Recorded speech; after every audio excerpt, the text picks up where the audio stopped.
Yes, I'm back and I'm better. There's no excuse, there's no life altering event that happened why I took a break. I just took a break. I mean, football is also on a break. There's not much happening, no club football, no Summer World Cup. Only the Women's Euro 2020 is happening football related. So I said, let me just take some time off and gather fresh ideas. And so I'm back soft launching content again. So I thought I'd rate the 2021-2022 transfers, and my rating is going to be out of 10. So I'm going to just touch on how, one, if they contributed to the club, two, what they won or were most likely to win, and if the transfer made any sense in the end. So let's start. We're heading to the best league in the world, La Liga. And I thought I'd say Premier League, but no, it's La Liga. So let's start with Atletico Madrid, the former La Liga holders. So they're coming off the high of winning the La Liga, so they knew they had to go and make necessary improvements that would allow them to challenge. And so they got the Paul, they went, Griezmann comes back. It feels like deja vu from Barcelona, and Cunha. And for me, not that these signings had a bad season, but they didn't necessarily have a good season either.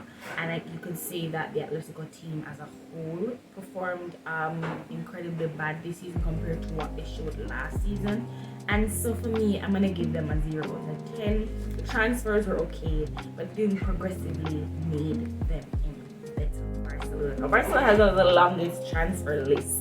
And I have to keep looking down to remember who they signed. And most of them are free agents due to their financial state that they're in, except for Ferran Torres.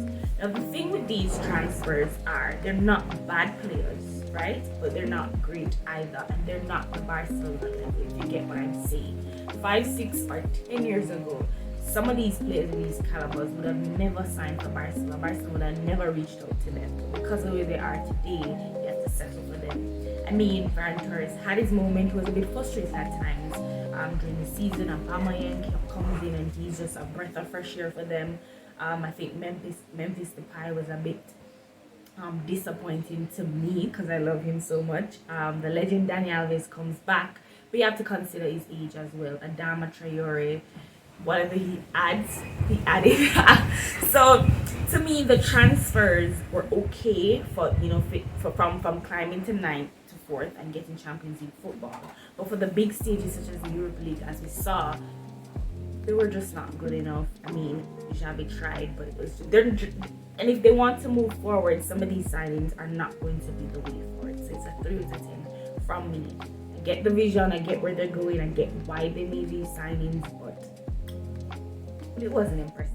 The champions, Real Madrid. Now, Real Madrid didn't do anything crazy or went and do all the excitement.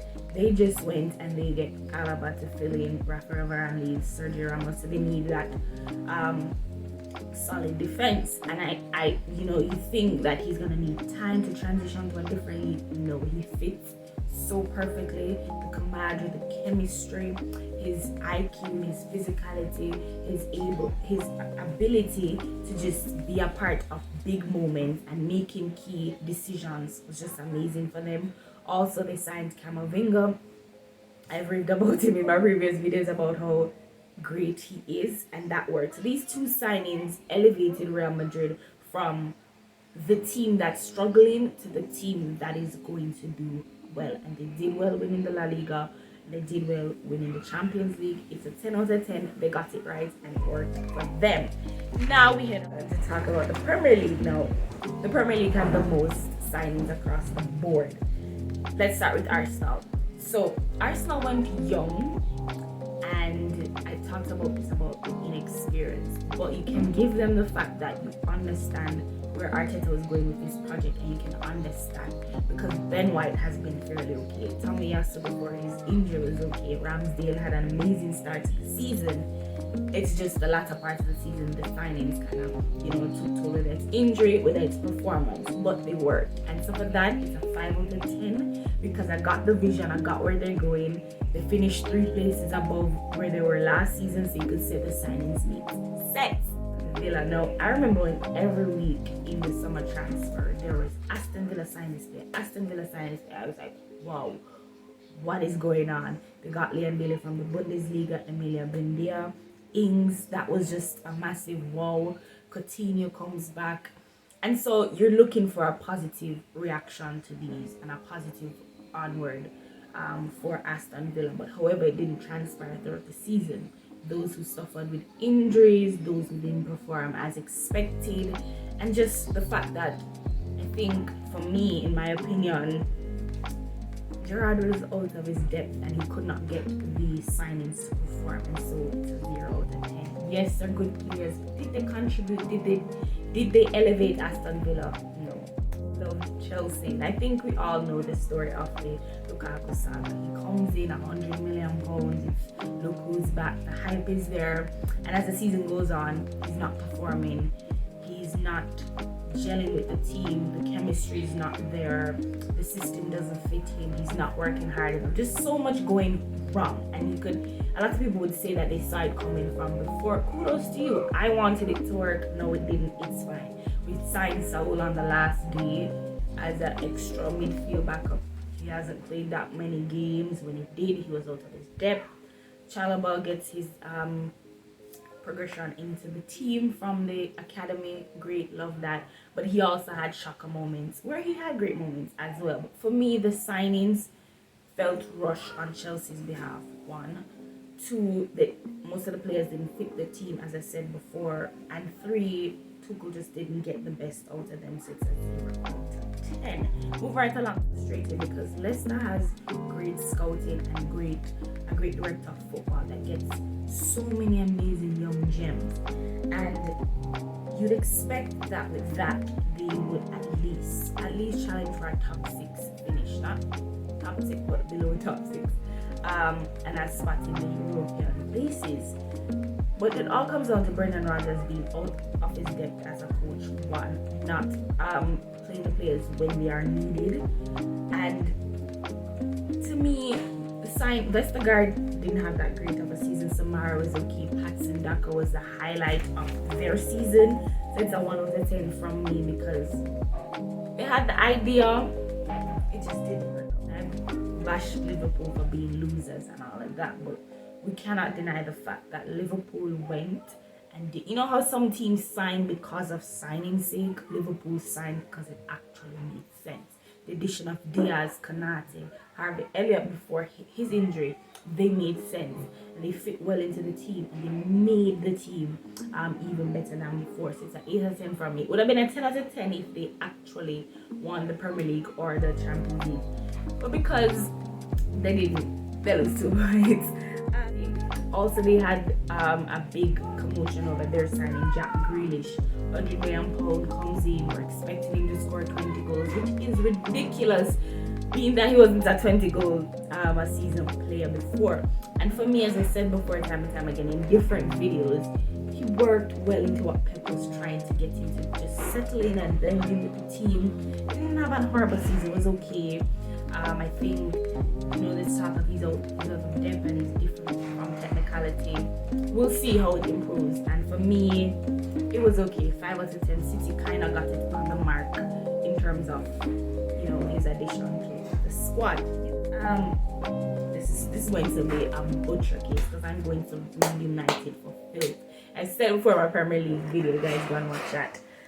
They had in the Premier League, one of the major moments of the transfer market. Sancho, the hottest young wing out of the Bundesliga. Varane, 3 Champions League under his belt. Ronaldo, the GOAT, the greatest player of all time. They promote Elanga from their academy, and so it's so much positivity roaming around them. However, as the season started, each player progressively made the team worse. Sancho just looks offbeat the entire time. Ronaldo is trying, but he also is a player that you have to build around. They didn't do that. Varane was awful, and he got away because he's playing next to Maguire. So the team was just unbalanced, and then they come in and the scale just tips right over. It's a 0 out of 10 from me. United missed the mark. 1 with the signings, 2 with the coach, 3 with the planning. It was just not good. It's along to another United, Newcastle. Now, Newcastle made this list because of the takeover, and everybody expected them to go big and bold and sign superstars. But they actually went for players that, one, are not above their level or standards, two, have good in them. So Bruno Guimaraes, as I raved about him before, he was also a great addition. He's fun to watch. Joe Willock came as a surprise to me, but I think this is the perfect team for him, and he performed well there. Trippier as well, experienced. He's not that bad of a defender and target. So they made the mark in terms of the idea that they had for these signings, and the signings turned up and worked well. So it's a 6 out of 10 from me. They don't got a 10 out of 10 if they had gotten big names, but the fact that they got names that fit them.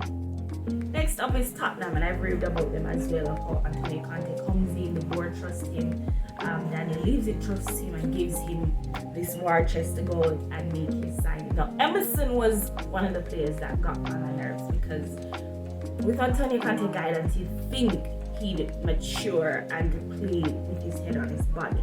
At times he didn't, but I get the vision that they went with him. Bentancur comes in as people were, worried about him switching leagues, and the tempo that was thrown out the window. Kulusevski also beats the January flop transfers. He was amazing.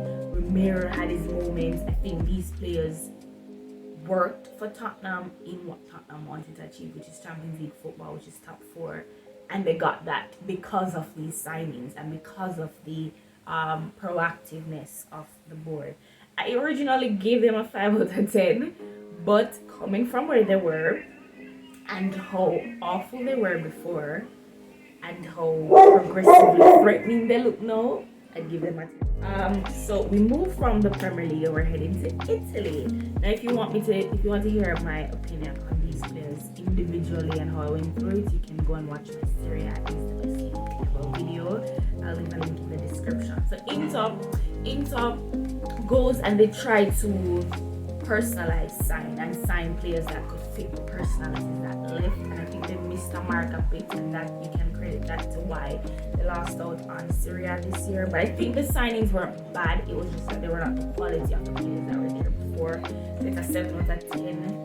Still a great market for them, but it was just not something. Milan, I think out of every club that I'm gonna ever name on this list, AC Milan had the best, because one, the players they brought in, you can see the impact.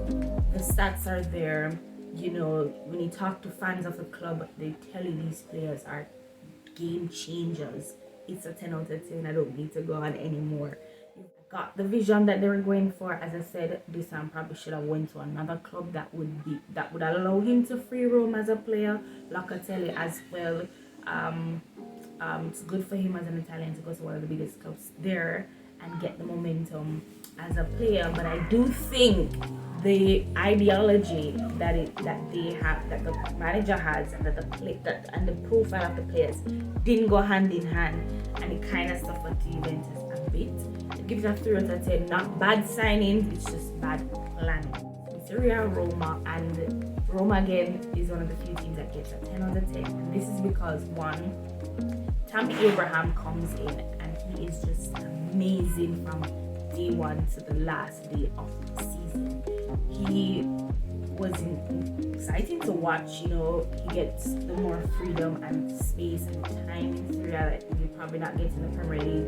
And he proved himself, probably proved a few Chelsea fans wrong of their opinion of him, and winning Roma's first European trophy. That was just amazing. We head on over.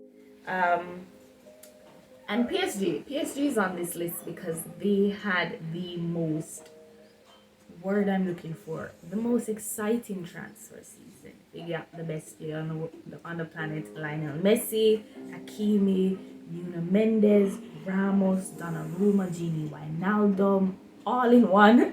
And you'd think that, wow, PSG are really serious for going for that Champions League. And this is why they get 5 out of 10.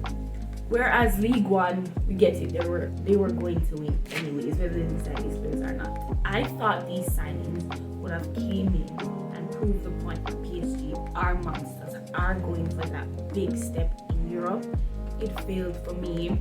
Not that they, again, this is one of the teams that the manager is the reason why the players weren't able to shine. I think Mauricio Pochettino is out of his depth with these signings, because you can see he hardly got the best out of Lionel Messi.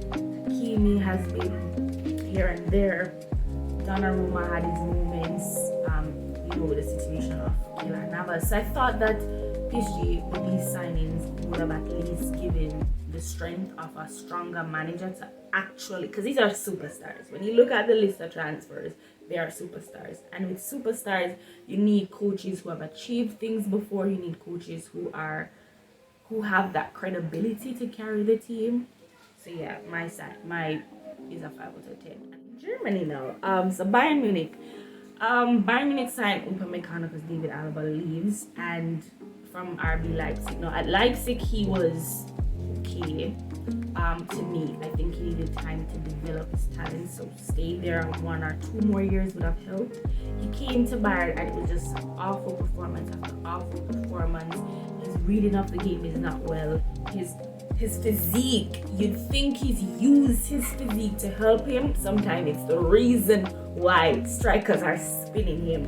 It was a failure for me, so it's a 0 out of 10. He did not make Bayern any better. I think Bayern defensively were worse this season. Andre Silva is such an exciting striker to watch. He's doing his thing, and I think Leipzig is a team that fits his profile, and that was amazing. Mariba, however, we all know the controversy at Barcelona. He wanted more money, and so he came to Leipzig and didn't perform as expected, and so because of that they get a 3 out of 10, and that's because Andre was great. Now Milan, I remember Milan's sign, it was like the hype around he's going to be the Erling Haaland feeling and he's going to blow us all away. I'm still here waiting to be blown away. It's a 4 out of 10. It wasn't exciting. I did not get it.